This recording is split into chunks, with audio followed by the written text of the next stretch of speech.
Hey everyone, Hank with Outer Rim Travels here, and welcome to Animal Kingdom. I told you I'd be back for that annual pass holder magnet. Gotta do it, you know.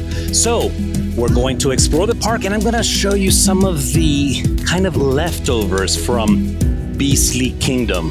We'll talk a little more about that as we go, but I'm gonna show you the original unicorn parking lot, where the unicorn was supposed to be on the river, and, you know, little tidbits like that of a long forgotten land that now is actually Pandora. So Pandora sits where Beastly Kingdom was supposed to be originally.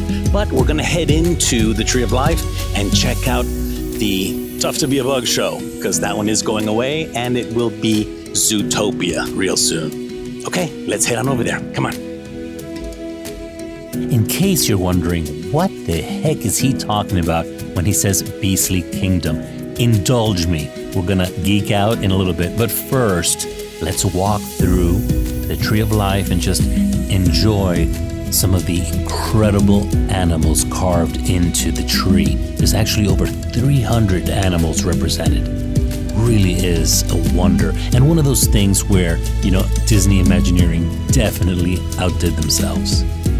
Here are some of the posters for It's Tough to Be a Bug. Here we go. I mean, just how beautiful is that? The tree itself really is a work of art.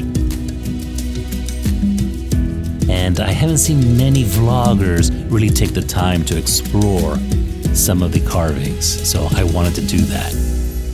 Inside the Tree of Life Theater, It's Tough to Be a Bug is going to be wrapping up its run. But did you know that this production premiered 7 months before A Bug's Life even debuted in theaters? I mean, how cool is that?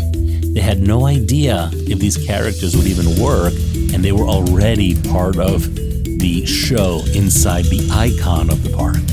You're not supposed to film the show, but I wanted to at least capture the animatronics, you know, for historical purposes. So, the Tree of Life is man-made and stands at 145 feet tall. Her leaves are made of resin. Remember, all these park icons are supposed to be able to withstand hurricane-force winds, and the Tree of Life is no exception.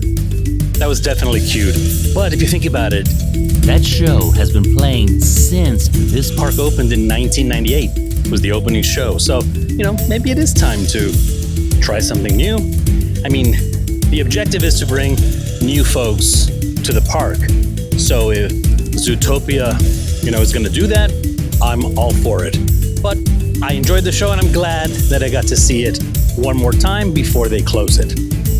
We've got Everest up next. I'm going to tell you a story over there, and then lunch at Yak Yeti. So, see you over there. I know most of us tend to take the Tree of Life for granted, but if you've got the time, take the little trails, you know, and explore, just appreciate its beauty. Now, let's geek out a bit. Ever wonder why there's a dragon at the top of the ticketing center or on the bus signs and logos? That's Beastly Kingdom.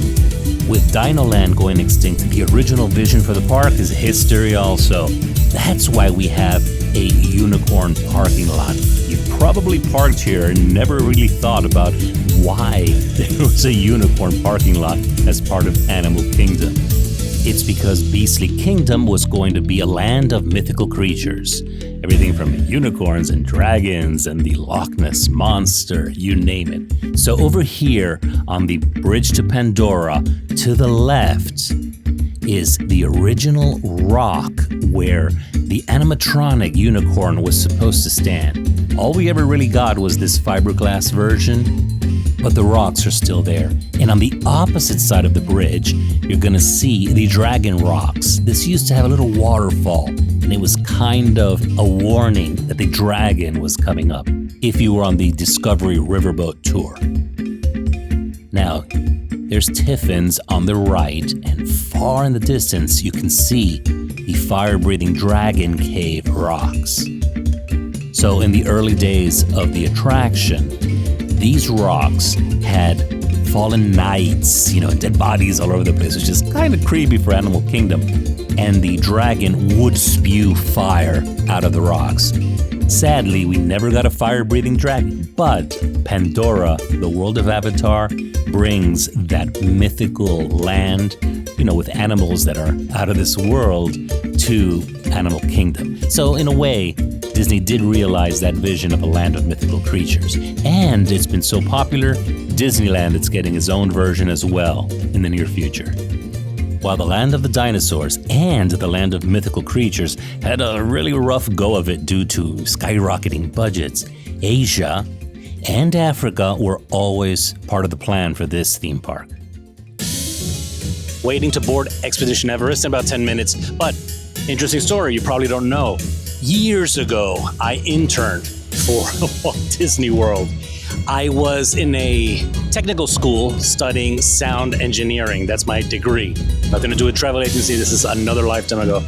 And out of a class of 900, Disney would always choose one person each semester to intern with them. And guess who that one person was? Me. So, long story short, you can hear Everest in the background. On the intranet, the company internet where only employees can access it, back when, I was able to see the initial announcement for Expedition Everest. And it was just super, super exciting that they were going to build this thing. It is still the tallest mountain in Walt Disney World at 199.5, I think, because they need to keep it under 200 feet so that it doesn't have a red blinking light at the top. That's the law, for airplanes and things like that.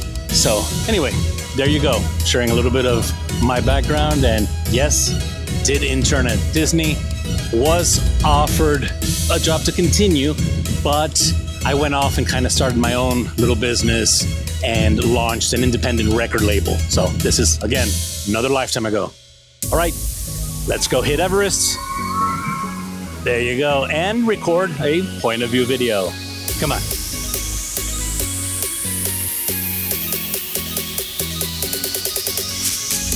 Expedition Everest finally opened April 7 of 2006, and it runs at about 50 miles an hour. But did you know that it was the most expensive coaster at the time? At an estimated $100 million. Nowadays, Hagrid's Magical Creatures motorbike adventure holds that title at a whopping $300 million to build. Fun fact, Expedition Everest was Disney's first coaster where the train traveled both forward and backward. So it wasn't the first that traveled backwards. That honor is held by Indiana Jones over at Disneyland Paris, but it was the first that had that kind of switch between forward and backward sections during the same ride.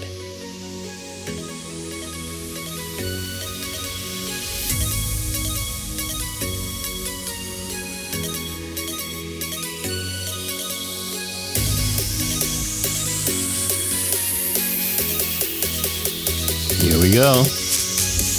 Backwards time. Yeah, I love it. So, about that famous Yeti. A few months after the ride opened in 2006, the figure's frame split and threatened a catastrophic malfunction. So, it would never operate again in its A mode. The one we see nowadays is B mode, which has been running since the attraction opened. It would take a major refurbishment of the entire mountain to get that guy to move. By the way, at 25 feet tall, he was the largest audio animatronic built at the time. Yeah, that was amazing as always. And from the angle that I was sitting in, it looked like the Yeti reached down to grab me. So I asked the cast member at the end, wait a second, is he moving now? Because the Yeti has not moved since opening day. So it was like a catastrophic malfunction. She said, no, it may have looked that way, but definitely your imagination. All right, we have about a half hour until lunch at Yak Yeti, and I'm starving. Man, is it hot. See you over there.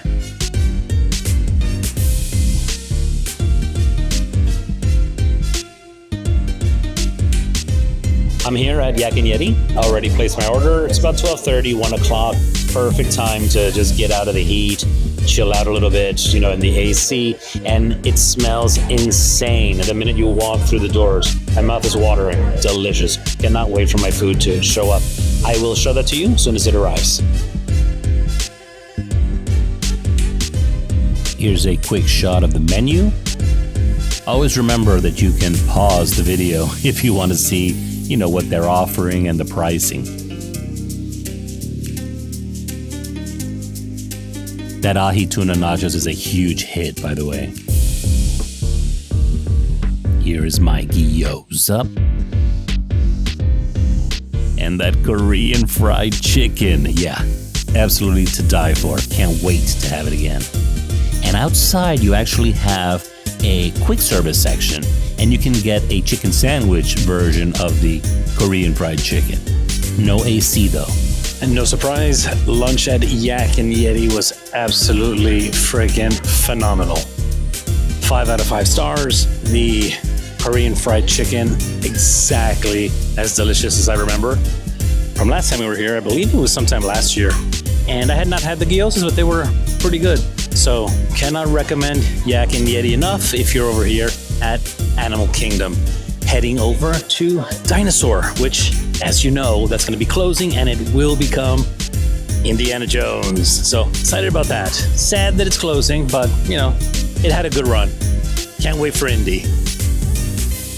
I'm including this because not only is Flame Tree Barbecue on the way to DinoLand, but the mac and cheese with pulled pork is fantastic, guys. Here we are, DinoLand U.S.A. You remember when they used to serve McDonald's French fries at that stand? So we're basically going to stroll through DinoLand U.S.A. for posterity's sake. We can always go back, watch this video, and remember what the land looked like.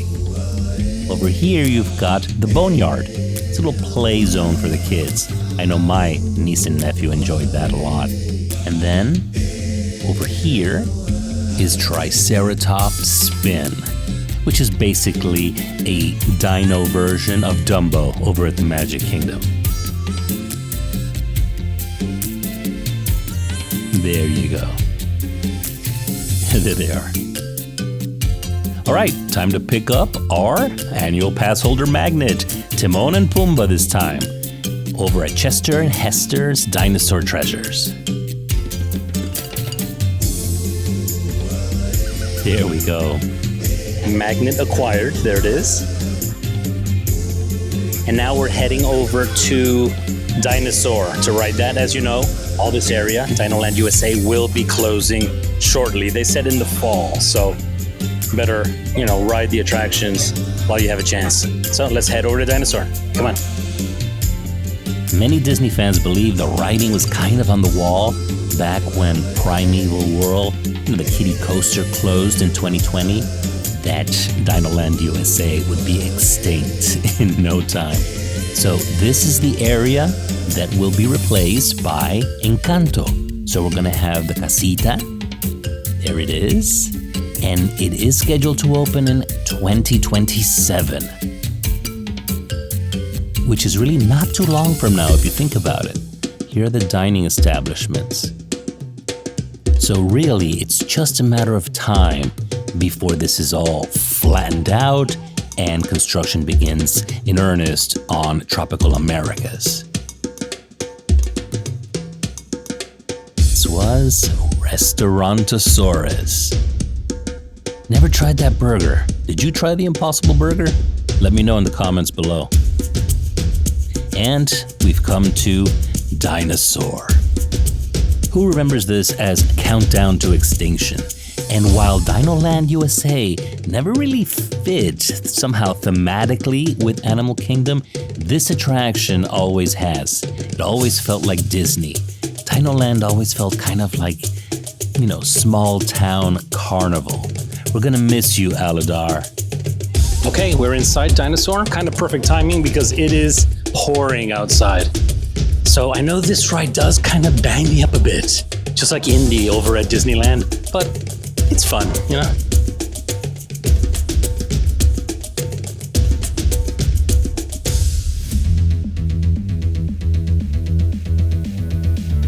Fun fact, the early concept for this attraction was more of a prehistoric time travel safari outdoors, probably made to match BC Kingdom. The CEO at the time, Michael Eisner, felt that it needed to be more of a thrill ride, and they ended up using Indiana Jones Adventures ride system. So kind of interesting that it's a full circle kind of thing. Dinosaur will eventually become an Indiana Jones ride. It's like it was meant to be, you know? That's not our dino. Like the Yeti at the time, these dinosaurs were among the largest audio animatronic figures ever built by Disney. This guy gets pretty close. I do find that this attraction is much darker than Indy over at Disneyland. So I hope when they rework it, we're able to see more of our surroundings. There's the Iguanodon. An interesting fact, there was supposed to be a Pepper's Ghost illusion that would show the Iguanodon was now in the Time Rover with you, but that was eventually cut. Probably a budget thing. And we're back.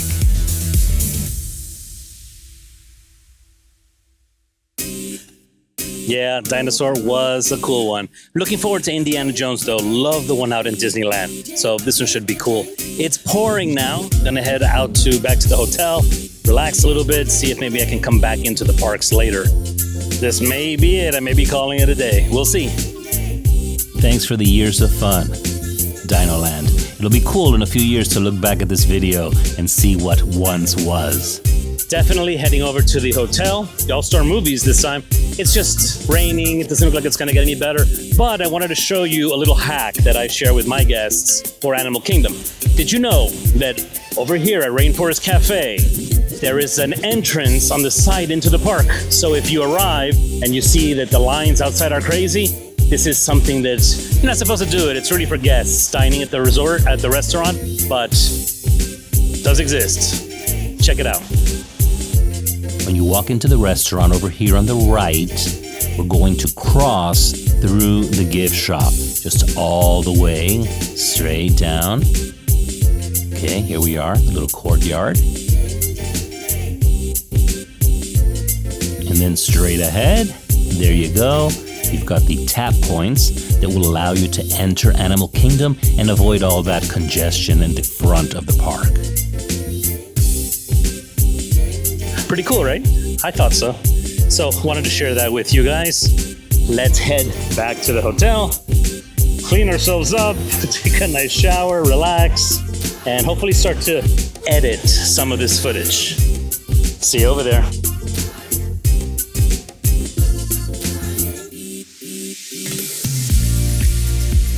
I recently shared my tour of the All-Star Music Resort. This is pretty much identical. You know, the three, sports, music, and movies, are very much the same. Just wanted to show you the characters. We were over at the Dalmatians section. And then I'll give you a quick peek at my room. Again, looks very, very much like the All-Star Music. As you walk in,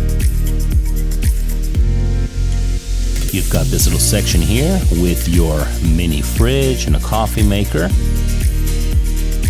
And here is your Murphy bed. That opens up, so you have the second bed in the room. Here is the main bed. It's actually a pretty decent space, you know, for a value resort. Let's head into the bathroom. You've got your toilet and the shower over here, with your body wash, shampoo and conditioner, and no wand in these bathrooms. That's one of the things that's different about the value resorts. The amenities are a little more minimalistic. Over in the main building, you've got a food court, you know, style area instead of restaurants. But here's your ironing board. It's very comfortable for, you know, a couple of days and doesn't break the bank. I mean, don't get me wrong, I love the big three, but you can't always spend that kind of money. Here's your Hey Disney.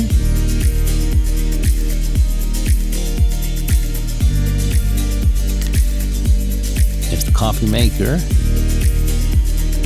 And the little fridge. And you've got plenty of drawers, and look at the size of this safe. Definitely fits a laptop comfortably. Can't complain, the price was right. And staying at the All-Star Resorts, you're still inside the Disney bubble, so still feels very much like Disney. By the way, if Disney drops a promotion and you are booked at a higher rate, I automatically go in and I can add Florida resident or annual pass holder promos at any time. One of the advantages of working with a travel advisor.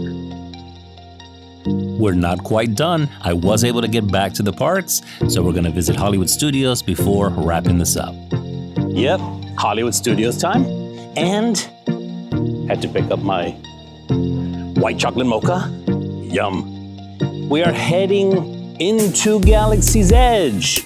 Star Wars Galaxy's Edge is celebrating its 5-year anniversary here in Hollywood Studios.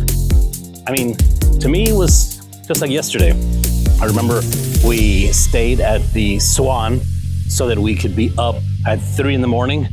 and come over to Hollywood Studios, make the lines to enter, be one of the first to enter. Super exciting and just one of those memories that last a lifetime. So very, very exciting. I'm gonna go inside, check out some of the sights, and I will see you in there. Come on. This A-Wing fighter is actually the first thing I remember seeing as I walked into Star Wars Galaxy's Edge.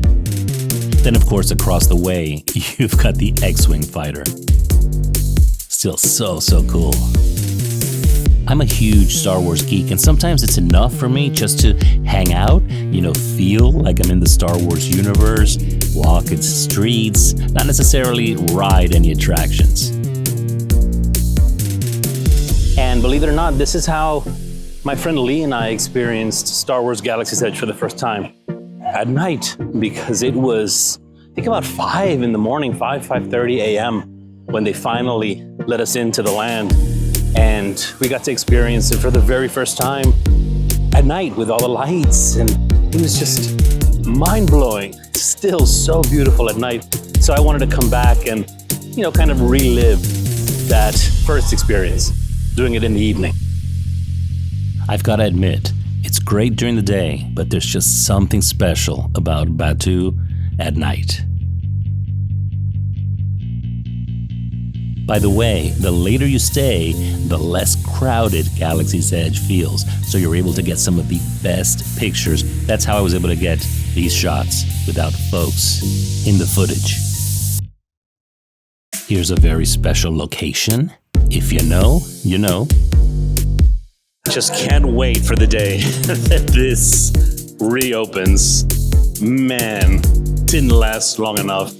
So just, hanging on any little word from Josh D'Amaro and the execs at Disney about what's going to happen to Starcruiser. Anything would be, better than just having that building, shut down over there. Maybe we could go on board for dinner, lightsaber training, bridge training, any of that kind of stuff. All of that would be amazing. So, fingers crossed, guys. Some time has passed. Hopefully, we'll hear word soon from Disney on the fate of the Star Wars Galactic Starcruiser. It really was such a brilliant experience. But anyway, for now, we've still got Star Wars Galaxy's Edge. Let's roam around a little bit more, shall we? Here's Ronto Roasters. Kat Saka's Kettle. Still love the popcorn here. Only they call it the Outpost Mix.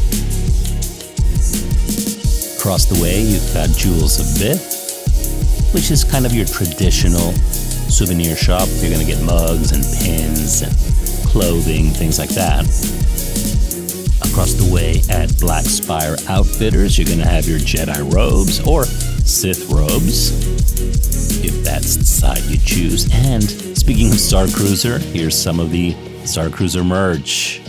It now sells at Black Spire Outfitters as well.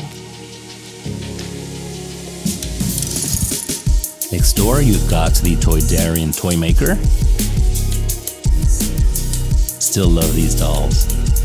And remember early on, this was supposed to be toys created by locals? Well, that doesn't quite fit. So in about 5 years, things have changed a little bit. You do have stuff that looks like it's created on planet, and then things like this that are definitely much more commercial, and mass produced. Either way, whatever works. I think fans should be able to walk away from this experience with whatever souvenirs pleases them. The creature stall is as cute as always, with all your porgs and different creatures from a galaxy far, far away.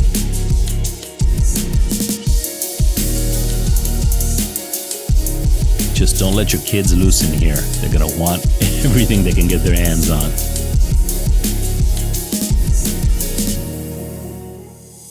And that sleeping lobcat never gets old. So cute. Well, thank you for joining me to celebrate 5 years of Star Wars Galaxy's Edge at Hollywood Studios. I hope you guys enjoyed that. And please feel free to share your comments and memories in the comments below. I wanted to thank you guys, the Star Wars fans, especially the Star Wars Galactic Starcruiser fans that helped put my little company on the map with Disney.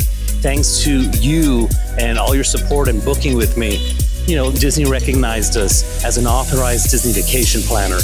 No easy feat, trust me. So thank you so, so much. For those that have not booked with me, give me a shot. I promise you, it'll save you a ton of time, super organized, and you won't regret it. And for those of you that did book with me in the past or booked Starcruiser with me and then went back to kind of booking yourself in the app, please don't forget about me. Still here, still working. I could use your support. As you can imagine, sales dropped quite a bit with the closure of the Starcruiser. So could use the business. But actually, the good news is I've booked a lot of Disney Cruise Line. So we're doing very well with that. Love to help you with that as well. So please feel free to reach out. I'm here for you, Star Wars fan, just like you guys. Nothing's changed. Hope to hear from you. That's all for now. And as always, have an out of this world day, you guys. Take care. Bye-bye.